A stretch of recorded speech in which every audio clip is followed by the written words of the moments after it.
मीना अपनी एक पोती रश्मि के साथ सोनपुर नाम के एक गांव में रहती थी। वो किसी तरह रश्मि का पालन पोषण करती थी। मीना दुर्गा माँ की बहुत बड़ी भक्त थी। वो दिन रात माँ दुर्गा की सेवा और पूजा अर्चना में लगी रहती थी। इधर धीरे धीरे रश्मि भी बड़ी होने लगी। अब मीना को रश्मि की शादी की चिंता सताने लगी थी। हे माँ, मेरी पोती विवाह योग्य हो गई है। कोई योग्य वर मिले तो मैं उसकी शादी करवा दूं।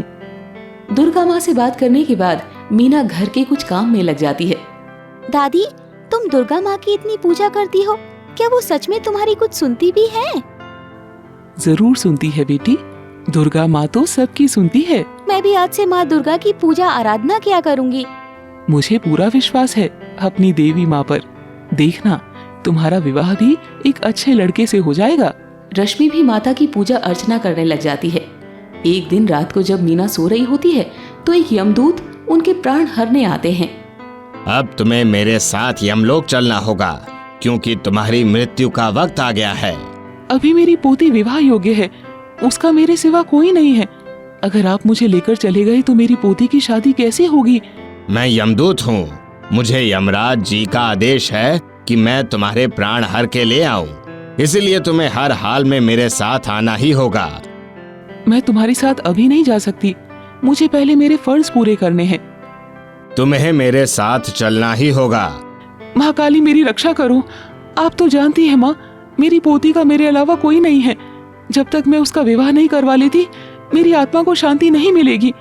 फिर यमदूत मीना को ले जाने के लिए आगे बढ़ता है और उसे छूता है तो उसे जोर का झटका लगता है। अरे, ये कैसा झटका था? आज तक मैंने इतने लोगों के प्राण हरे हैं, लेकिन आज तक कभी ऐसा नहीं हुआ। तभी महाकाली की आवाज यमदूत के कानों में पड़ती है। यमदूत, मैं तुम्हें आदेश देती हूँ कि तुम अभी मीना के प्राणों को नहीं हरोगे। तुम कौन हो जो मुझे ऐसे आदेश दे रही हो? मैं सिर्फ अपने प्रभु यमराज के आदेश को मानता हूँ। मैं ही दुर्गा हूँ, मैं ही काली हूँ, मैं ही महाकाली हूँ, मैं काल से परे हूँ। इतना सुनकर यमदूत समझ जाते हैं। वो हाथ जोड़कर कहते हैं, मुझे क्षमा कर दे माता, मैं आपको पहचान नहीं पाया। जय हो महाकाली की। इतना सुनने के बाद यमदूत वहां से चला जाता है और सीधे यमराज जी के पास पहुंच जाता है। यमदूत, मैंने तुमसे कहा था उस बुढ़िया के प्राण लेकर आना, तुम खाली हाथ लौट आए? मैं तो गया था प्रभु, लेकिन महाकाली ने मुझे आदेश दिया है कि जब तक वो आदेश ना दें, मैं उनके प्राण ना हरूं। मैं अपने कार्य को करने के लिए आजाद हूँ, तो इस बार महाकाली ऐसा क्यों कर रही हैं? अगर ऐसा है तो मैं खुद उनके प्राण हरने जाता हूँ। फिर यमराज मीना के घर पहुंच जाते हैं और देखते हैं कि वो सो रही है।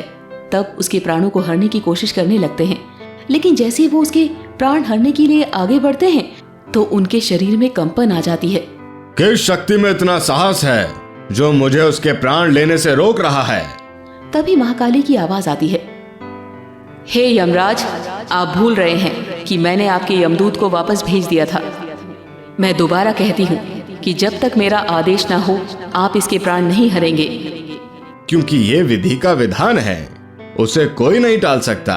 यमराज दोबारा से मीना के प्राण हरने की कोशिश करते हैं तो माँ काली क्रोधित हो जाती है और क्रोध में आकर यमराज के शरीर के आकार को काफी छोटा कर देती है। ये देखकर यमराज बहुत डर और घबरा जाते हैं और भागते हुए ब्रह्मा जी के पास जाते हैं। मेरी रक्षा करें ब्रह्मदेव, मेरी रक्षा करें। यमराज सारी घटना ब्रह्मदेव को बताते हैं। यमराज, अगर आप महाकाली के इस बंधन से मुक्ति पाना चाहते हैं तो आपको माँ दुर्गा का ध्यान करना होगा, वही आपको इससे मुक्त करा सकती है। ठीक है ब्रह्मदेव। यमराज, कल से नवरात्रि भी शुरू होने वाली है। आप माँ दुर्गा के 9 रूपों की आराधना करें। माँ आपके कष्टों का निवारण अवश्य करेंगी। फिर यमराज जी ब्रह्मा जी के कहे अनुसार नवरात्रि में माँ दुर्गा के 9 रूपों का ध्यान करना शुरू करते हैं। उधर मीना भी सुबह को जब उठती है तो सोचती है, क्या सच में कल रात को यमदूत मेरे प्राण हरने आए थे? वो मेरे प्राण लिए बिना ही वापस कैसे चले गए? निश्चित रूप से ये मेरी माँ काली का चमत्कार है। फिर मीना भी पूरी श्रद्धा से माँ दुर्गा के नवरात्रि का व्रत रखती है। इधर यमराज की नवरात्रि पूरी होते ही माँ दुर्गा उनके सामने प्रकट होती है। हे यमराज, मैं तुम्हारी आराधना से प्रसन्न हूँ, मांगो तुम मुझसे क्या वरदान मांगना चाहते हो?